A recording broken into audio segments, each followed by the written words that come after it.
Membros do My News têm acesso ao curso especial de roteiro e narrativa jornalística, ministrado por um dos roteiristas do Segunda Chamada.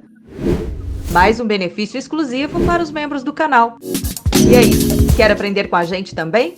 Seja membro do My News.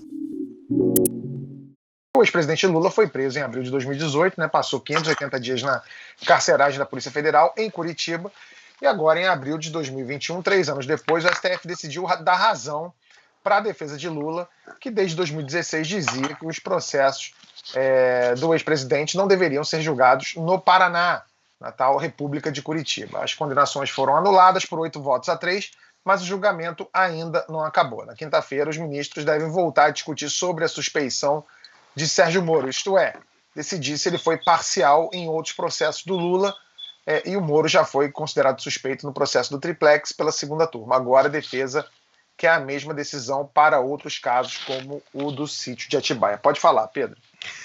Ministro, primeiro, se o senhor me permite, uma contestação e, na sequência, uma pergunta sobre o papel do Supremo.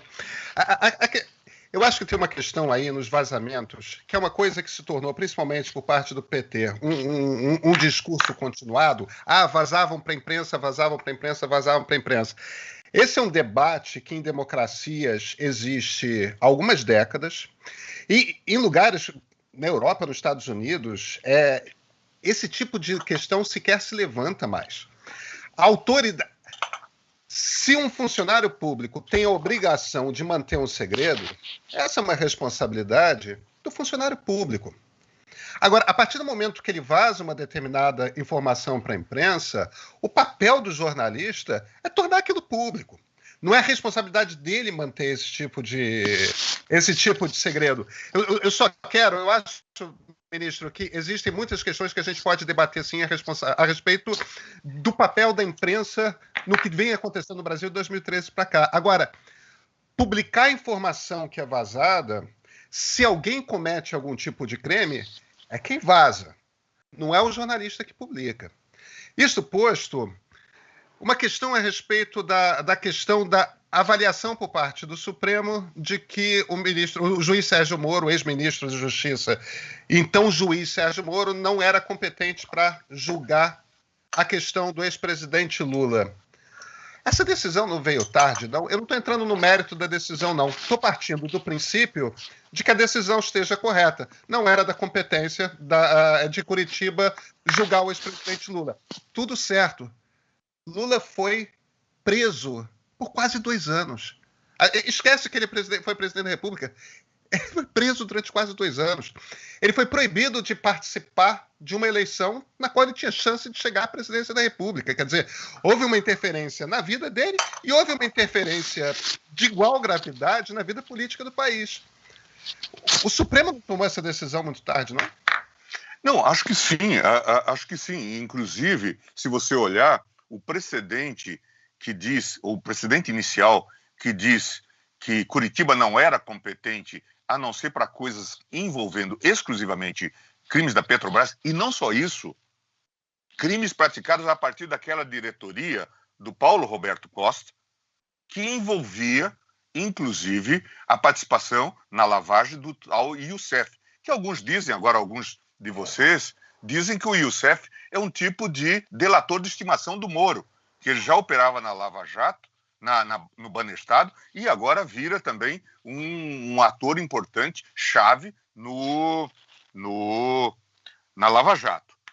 Sem dúvida, acho que essa matéria já poderia ter sido suscitada. Como também há problemas, nós já deveríamos ter decidido o caso, porque vocês se lembram que ficou aquela perplexidade sobre o julgamento do habeas corpus ou da ADC, ou só do habeas corpus, naquele caso do Lula. E a própria ministra Rosa Weber disse: a minha posição será mantida se vier a ADC. E só foi pautado aquele processo do habeas corpus do Lula. E por isso, então, aquele 6-5, que se transformou depois num 6-5 a favor, mas só isso já em outro momento. E com isso, Lula ficou 2 anos e qualquer coisa no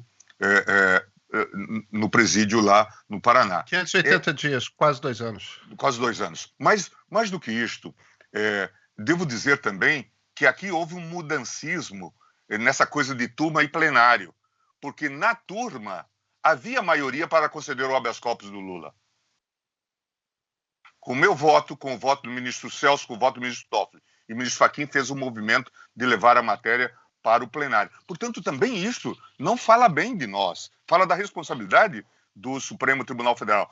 O senhor sabe, eu estou aberto à crítica e, claro, vivo fazendo autocrítica. Então, em relação à imprensa, eu não quero nenhuma responsabilização da imprensa por receber informações que eventualmente foram vazadas, vazamentos ilícitos. Nem quero que a matéria não seja publicada. Mas ali houve uma adesão. Eu acho que nós vamos ter que fazer essa autocrítica. A imprensa, na verdade, virou parte naquele processo. E eu sei, por exemplo, porque eu vivi essa realidade. Mas eu vou lhes dar dados. A doutora Raquel me disse que, quando chegou à Procuradoria, havia 12 jornalistas empregados na Procuradoria para vazar informações. Isso era a gestão do Janot.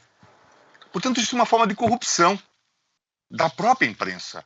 Isso não é bom, não é razoável.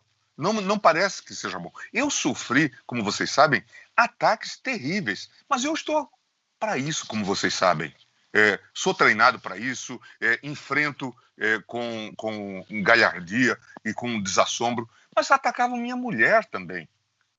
Quer dizer, esse o processo. Era um processo totalitário. Vazavam informações e isso ia para o Jornal Nacional.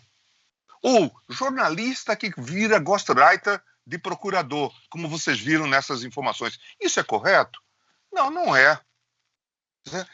Devemos dar uma nota de apoio ou não ao Moro. Vamos consultar o fulano para ver se ele informa. Isso não é correto. Então eu acho que todos nós temos que fazer uma revisão desses momentos. Todos nós certamente erramos, porque, como se sabe, um avião só cai, né, quando há um cúmulo de erros. E aqui o avião caiu. Ministro, quando a segunda turma julgou esse pedido de suspeição em março, seu voto foi bem crítico à Lava Jato. O senhor falou até em conluio entre Moro e os procuradores da Lava Jato, que não pode combater crime cometendo outro crime. E também rebateu ponto a ponto o voto do seu colega, o Cássio Nunes Marques, que já está sendo chamado de Cássio com K, num trocadilho com a vilã da atual edição do BBB, do Big Brother Brasil, a Carol Conká. O senhor chegou a dizer que não existe perdão para juiz covarde. Como é que está o clima do cafezinho no STF? Essa é a minha pergunta.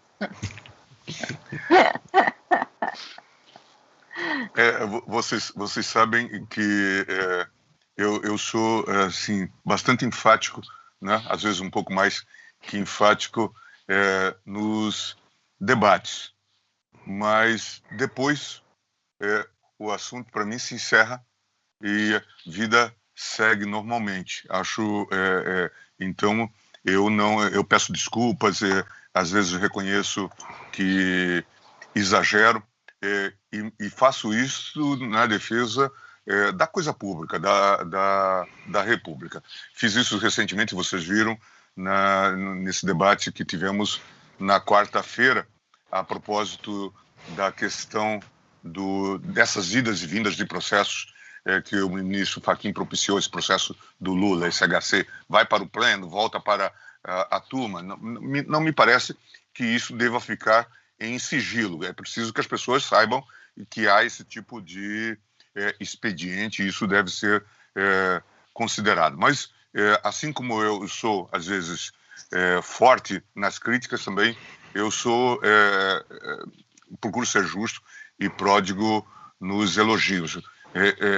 Reconheci méritos na decisão agora, por exemplo, do ministro Cássio ao arquivar o pedido de impeachment do ministro Alexandre. Também havia um pedido em relação a mim, que também ele arquivou. Elogiei o ministro Fachin por ter tido essa iniciativa, ter tido a decência de ter tomado a decisão que tomou nessa matéria de Curitiba, ainda que alguém possa dizer que é tardia, né?